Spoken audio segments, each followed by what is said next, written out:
Good morning बच्चों। अभी हम लोग पारिवारिक आय व्यय तथा बजट चैप्टर से क्वेश्चन आंसर कर रहे हैं। पिछली कक्षा में हमने अति लघुत्तरीय और लघुत्तरीय प्रश्नों के उत्तर के बारे में पढ़ा। आज हम लोग दीर्घ उत्तरीय प्रश्नों के बारे में पढ़ेंगे। बच्चों, इसमें पहला प्रश्न है, मौद्रिक आय, वास्तविक आय तथा मानसिक आय से क्या समझते हैं? उदाहरण सहित समझाइए। बच्चों, पारिवारिक आय 3 प्रकार का होता है: मौद्रिक आय, वास्तविक आय और मानसिक अथवा आत्मिक आय। इसमें पहला है मौद्रिक आय यानी मनी इनकम। बच्चों, मौद्रिक आय उस आय को कहते हैं जो एक परिवार के सदस्यों के प्रयत्न द्वारा एक निश्चित अवधि में मुद्रा के रूप में प्राप्त की जाती है।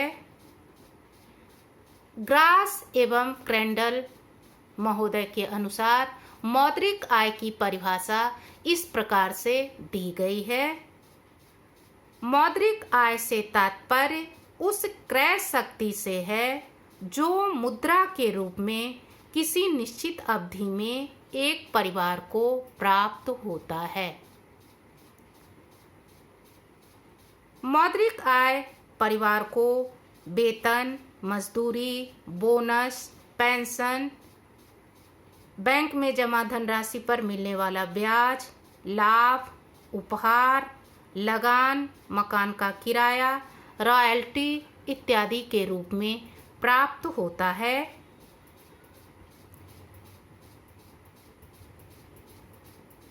इस प्रकार के प्राप्त धन का प्रयोग परिवार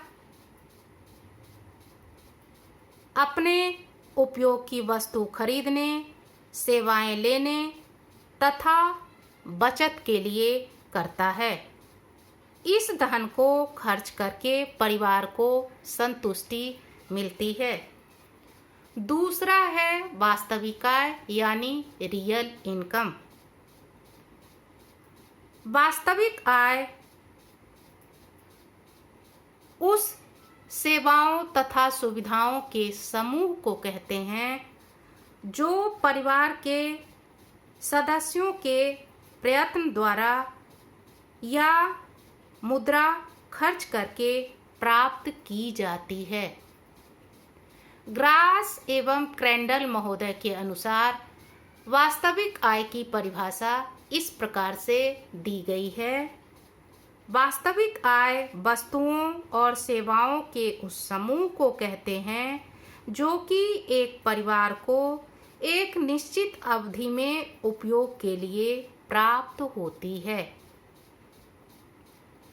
अर्थात इसके अंतर्गत वे सभी वस्तुएं, सेवाएं तथा सुविधाएं आती हैं जिनको धन के बदले प्राप्त किया जाता है या किसी और साधन से प्राप्त किया जाता है। वास्तविक आय 2 प्रकार के होते हैं: प्रत्यक्ष वास्तविक आय और अप्रत्यक्ष वास्तविक आय। प्रत्यक्ष आय में वे सभी सेवाएं तथा सुविधाएं आती है जिसका उपयोग प्रत्यक्ष रूप से परिवार के सदस्यों द्वारा बिना धन खर्च किए किया जाता है। यदि ये सेवाएं और सुविधाएं परिवार को प्राप्त ना हो तो उसके लिए उसे मौद्रिक आय में से व्यय करना पड़ता है। जैसे यदि एक व्यक्ति को अपने कार्यालय के तरफ से, अपने कंपनी के तरफ से वेतन के अतिरिक्त रहने के लिए मुफ्त मकान मिलता है तो यह उसकी प्रत्यक्ष वास्तविक आय होती है। इतना ही नहीं, दफ्तर आने जाने के लिए वाहन, टेलीफोन का खर्च, बच्चों की शिक्षा का खर्च, यूनिफॉर्म, नौकर इत्यादि जो उसे कार्यालय से मिलता है, तो यह उसकी वास्तविक प्रत्यक्ष आय की श्रेणी में आता है। दूसरा है अप्रत्यक्ष आय। अप्रत्यक्ष वास्तविक आय परिवार के सदस्य अपने मानवीय साधनों यानी अपनी कुशलता, क्षमता, योग्यता और ज्ञान का उचित प्रयोग करके प्राप्त करते हैं। जैसे घर में बागवानी करके सब्जियां उगाना, मेस खोलना, सिलाई बुनाई करना, बिजली के उपकरणों का मरम्मत करना।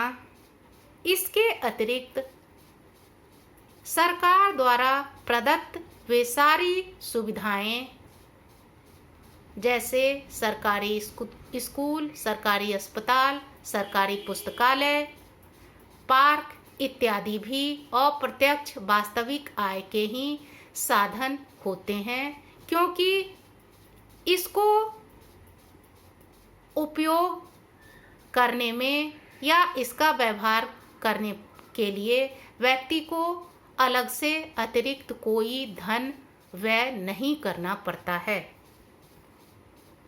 इसके बाद मानसिक आय यानी फिजिक इनकम।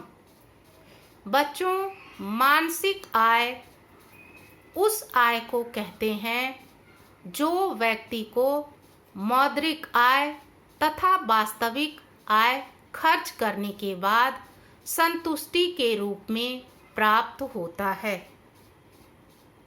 ग्रास एवं क्रेंडल महोदय के अनुसार मानसिक आय से तात्पर्य एक निश्चित अवधि में परिवार को मौद्रिक एवं वास्तविक आय के उपयोग से प्राप्त संतुष्टि से है।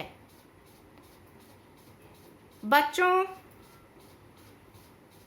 किसी भी परिवार अथवा व्यक्ति का मानसिक आय व्यक्तिगत होता है।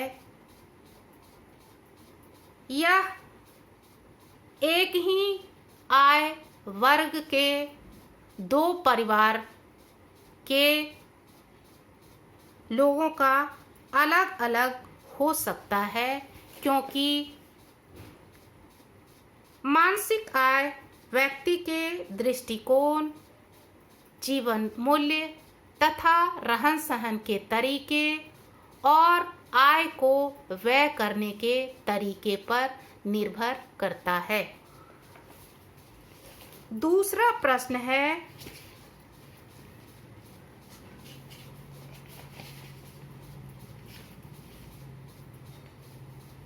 यदि खर्च आय से अधिक हो तो खर्च किस प्रकार कम किया जा सकता है? बच्चों, पारिवारिक आय को बढ़ाने के लिए जितना आवश्यक पारिवारिक आय के संपूर्ति के साधनों को बढ़ाना है, उतना ही आवश्यक परिवार के व्यय को कम करना भी होता है। क्योंकि यदि हम परिवार के व्यय को विवेकपूर्ण तरीके से सोच समझकर और अनावश्यक आवश्यकताओं पर अंकुश लगाकर रखते हैं, तो यह भी हमारे पारिवारिक आय को बढ़ाने में या उसके अनावश्यक व्यय होने को रोकता है।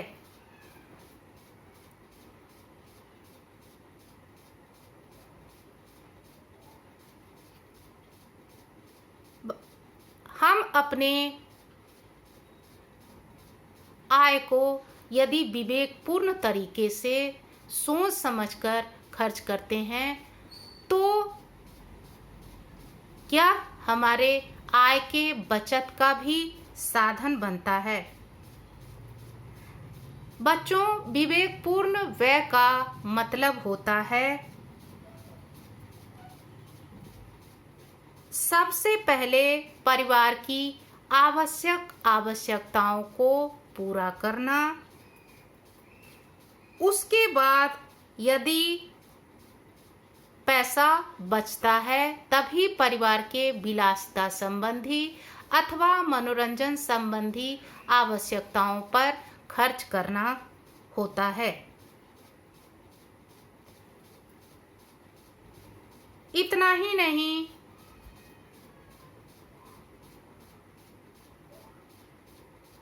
उचित तरीके से और सोच समझकर वस्तुओं की खरीदारी करके भी हम अनावश्यक व्यय को या व्यर्थ होने वाले खर्चे को रोक सकते हैं।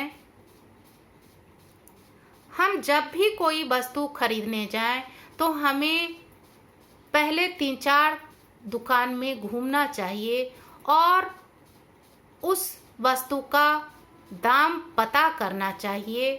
उसके बाद जो दुकान सबसे विश्वसनीय हो उसी दुकान से हमें वस्तु खरीदनी चाहिए। जरूरत ना होने पर देखा देखी या विज्ञापन के झांसे में आकर हमें अनावश्यक खरीदारी से बचना चाहिए।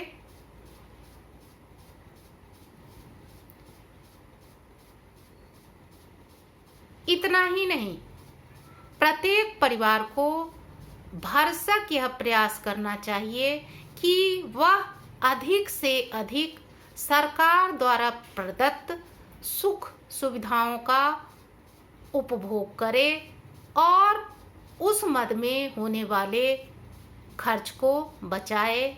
जैसे सरकारी स्कूल में बच्चों को पढ़ाकर, सरकारी अस्पताल का लाभ उठाकर, सरकारी पुस्तकालय का लाभ उठाकर, सरकारी पार्क का लाभ उठाकर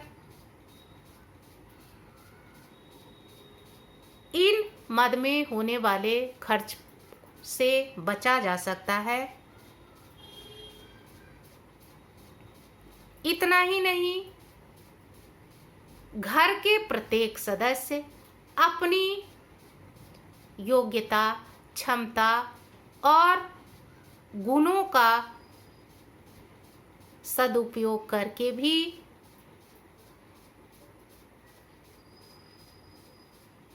अपने आय को बढ़ा सकते हैं। जैसे यदि महिलाएं शिक्षित हैं तो भी वे अपने बच्चों को ट्यूशन पढ़ने के लिए भेज देती हैं। उन्हें ऐसा नहीं करना चाहिए। यदि वे शिक्षित हैं और अपने छोटे बच्चे को खुद से पढ़ा सकती हैं तो उन्हें ऐसा करना चाहिए और ट्यूशन पर होने वाले खर्च को रोकना चाहिए।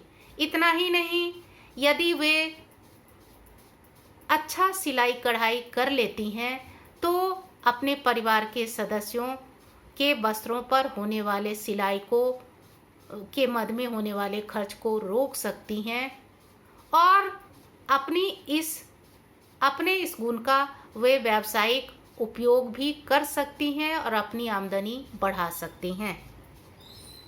तीसरा प्रश्न है बच्चों,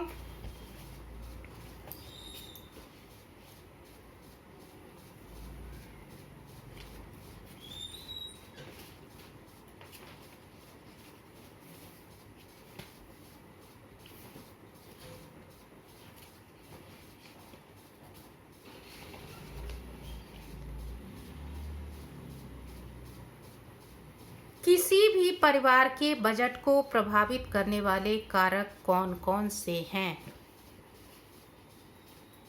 बच्चों, हम सभी जानते हैं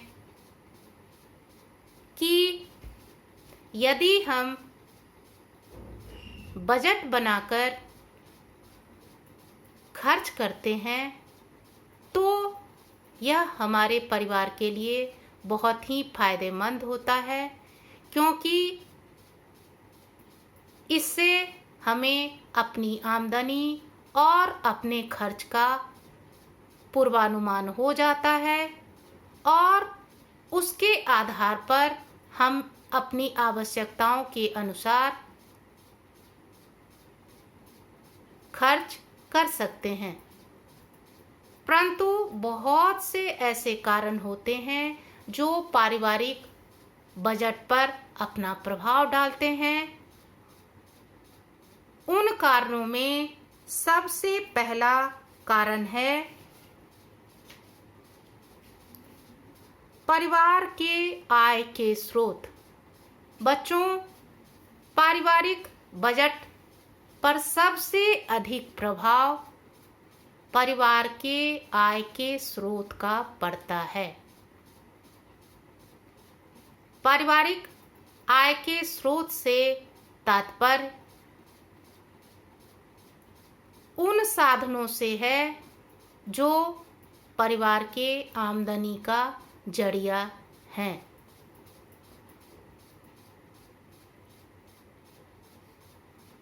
कई बार ऐसा होता है कि परिवार में सिर्फ एक सदस्य कमाने वाले होते हैं और बाकी सदस्य कुछ नहीं करते हैं।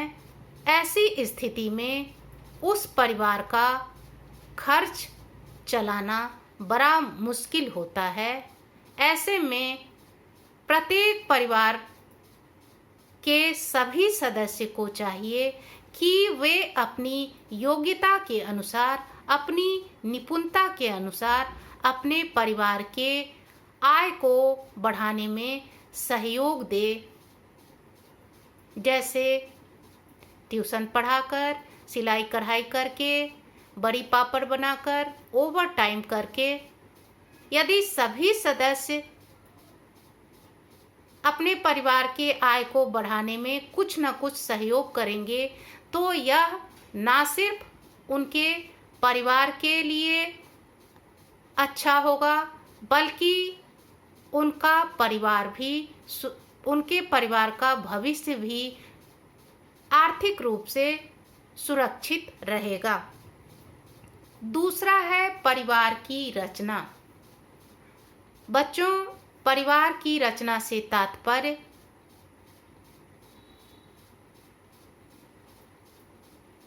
परिवार का आकार से है। परिवार दो तरह का होता है, एकाकी परिवार और संयुक्त परिवार।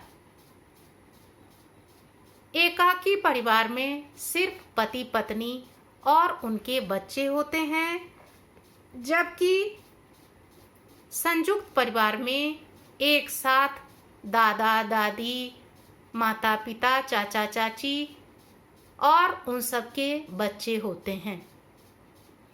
चूंकि संयुक्त परिवार में सभी लोग एक साथ रहते हैं, इसलिए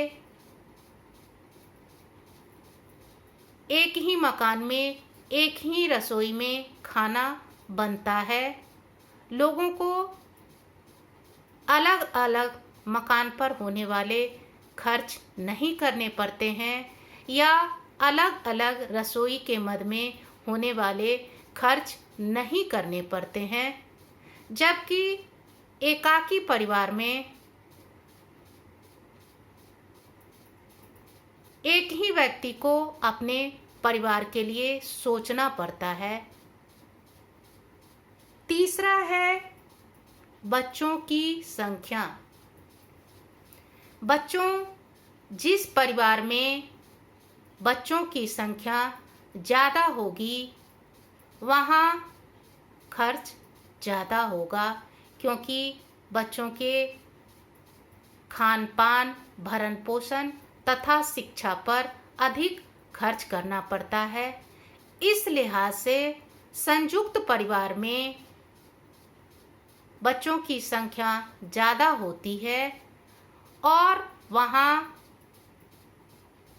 इस मद में ज़्यादा खर्च करना पड़ता है। अतः यह भी पारिवारिक बजट पर अपना प्रभाव डालता है। चौथा है परिवार के रहन सहन का स्तर। बच्चों, पारिवारिक बजट पर परिवार के रहन सहन के स्तर का भी काफी प्रभाव पड़ता है। परिवार का रहन सहन का स्तर जितना ही अधिक ऊंचा होगा, वहाँ पारिवारिक व्यय की संभावना ज़्यादा होगी, अर्थात बजट बनाते समय उस व्यय को ध्यान रखना ज़्यादा आवश्यक होगा। इसके बाद है निवास स्थान। बच्चों, पारिवारिक बजट पर परिवार के निवास स्थान का भी प्रभाव पड़ता है। वैसे परिवार जो गांव में रहते हैं, उनको ज़्यादा परेशानी नहीं होती, बल्कि वैसे परिवार जो शहर में रहते हैं, उनको अपने रहन सहन खान पान पर ज़्यादा व्यय करना पड़ता है, क्योंकि ग्रामीण क्षेत्र में रहने वाले लोगों को उनके दैनिक जीवन से संबंधित बहुत सारी वस्तुएं आसानी से मिल जाती हैं, जैसे अपने घरेलू बागवानी से साग सब्जी, फल फूल, अनाज, और इस मद में उनको खर्च नहीं करना पड़ता। जबकि वैसे परिवार जो शहर में रहते हैं, उन्हें हर चीज खरीदना पड़ता है, इसके लिए उन्हें अधिक व्यय करना पड़ता है। अतः परिवार का निवास स्थान भी पारिवारिक बजट को काफी प्रभावित करता है। इसके बाद है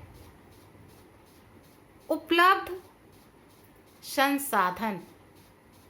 बच्चों, परिवार के पास उपलब्ध संसाधन भी पारिवारिक बजट को प्रभावित करते हैं।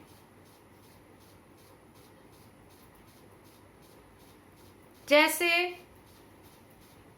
यदि परिवार छोटा है और उनके पास मकान बड़ा है, तो वह अपने मकान का कुछ हिस्सा किराए में देकर उससे अपनी आय बढ़ा सकते हैं।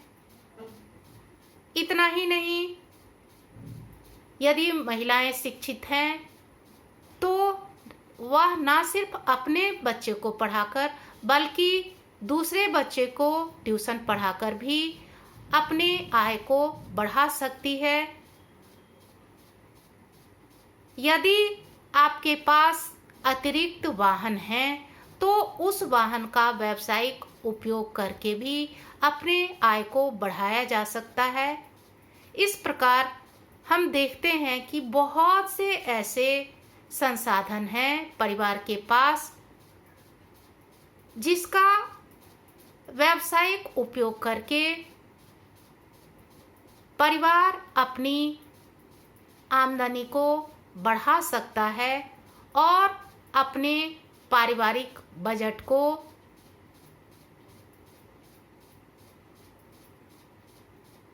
आसानी से पूरा कर सकता है। इसके बाद का प्रश्न बच्चों,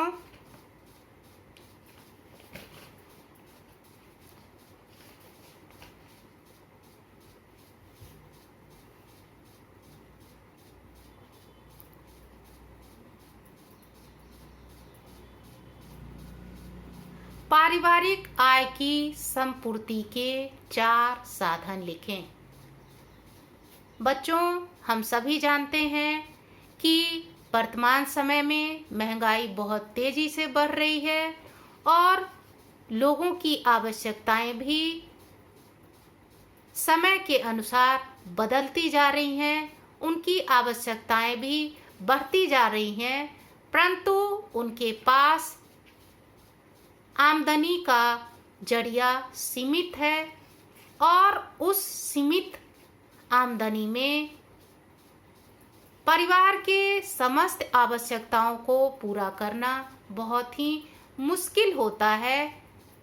यदि आवश्यकताएं पूरी हो भी जाती है तो भविष्य की योजनाओं के लिए बचत करना आसान नहीं होता है।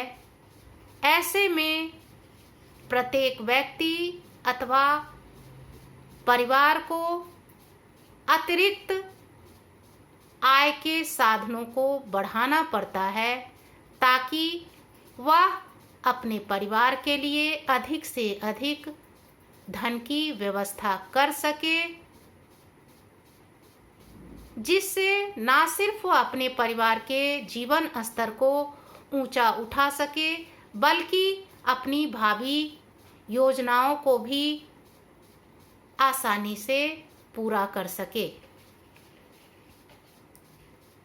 पारिवारिक आय को बढ़ाने के जो साधन हैं वे इस प्रकार से हैं।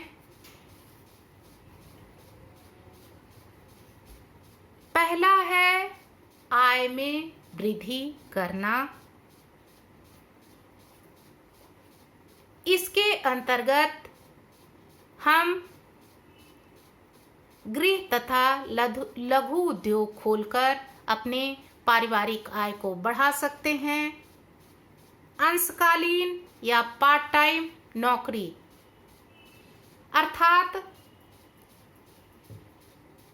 काम के अतिरिक्त बचे हुए समय में हम अन्य जगहों पर अंशकालीन नौकरी करके अथवा पार्ट टाइम काम करके अपने परिवार के लिए अतिरिक्त धन कमा सकते हैं।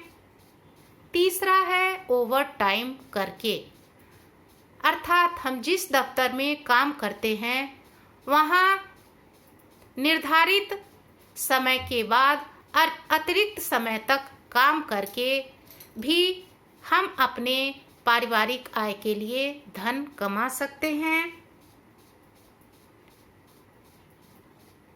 परिवार के पुरुष ही नहीं बल्कि महिलाएं भी यदि वह शिक्षित हैं तो ना सिर्फ अपने बच्चों को पढ़ाकर अपने बच्चों के ट्यूशन के मद में होने वाले खर्च को रोक सकती हैं, इसके अलावे वह दूसरे के बच्चों को ट्यूशन पढ़ाकर उससे भी धन कमा सकती हैं और अपने पारिवारिक आय को बढ़ा सकती हैं। इसके अलावे घरेलू बागवानी करके अपने अतिरिक्त भौतिक संसाधनों जैसे अपने अतिरिक्त भौतिक संसाधनों का उपयोग करके अपने बचत की गई धनराशि का उचित विनियोग करके भी हम अपने परिवार के आय को बढ़ा सकते हैं। बच्चों, प्रायः ऐसा होता है कि घर में रहने वाले लोगों की संख्या 2 या 4 होती है, परंतु उनके पास बड़ा सा घर होता है जो खाली पड़ा होता है। ऐसे में परिवार को चाहिए कि अपने उपयोग के अतिरिक्त बचे हुए मकान के कमरों को किराए पर देकर या उसमें क्रैच खोलकर या उसका अन्य व्यावसायिक उपयोग करके अपने परिवार के आमदनी को बढ़ा सकते हैं। इतना ही नहीं, यदि परिवार के पास अपने उपयोग के अतिरिक्त वाहन है तो उसका भी व्यावसायिक उपयोग करके वह उसे अपनी आमदनी का जरिया बना सकते हैं। इसके अलावे अगर उनके पास खाली ज़मीन है तो उस खाली ज़मीन में बागवानी करके मौसमी साग सब्जी उगाकर साग सब्जी पर होने वाले खर्च को भी रोक सकते हैं। ऐसा नहीं है कि सिर्फ आय के साधनों को बढ़ाकर ही हम अपने परिवार के आमदनी को बढ़ा सकते हैं, बल्कि हमें अपने खर्च को भी कम करके अपने परिवार के आय को बढ़ा सकते हैं। जैसे अपने परिवार के व्यय को यदि हम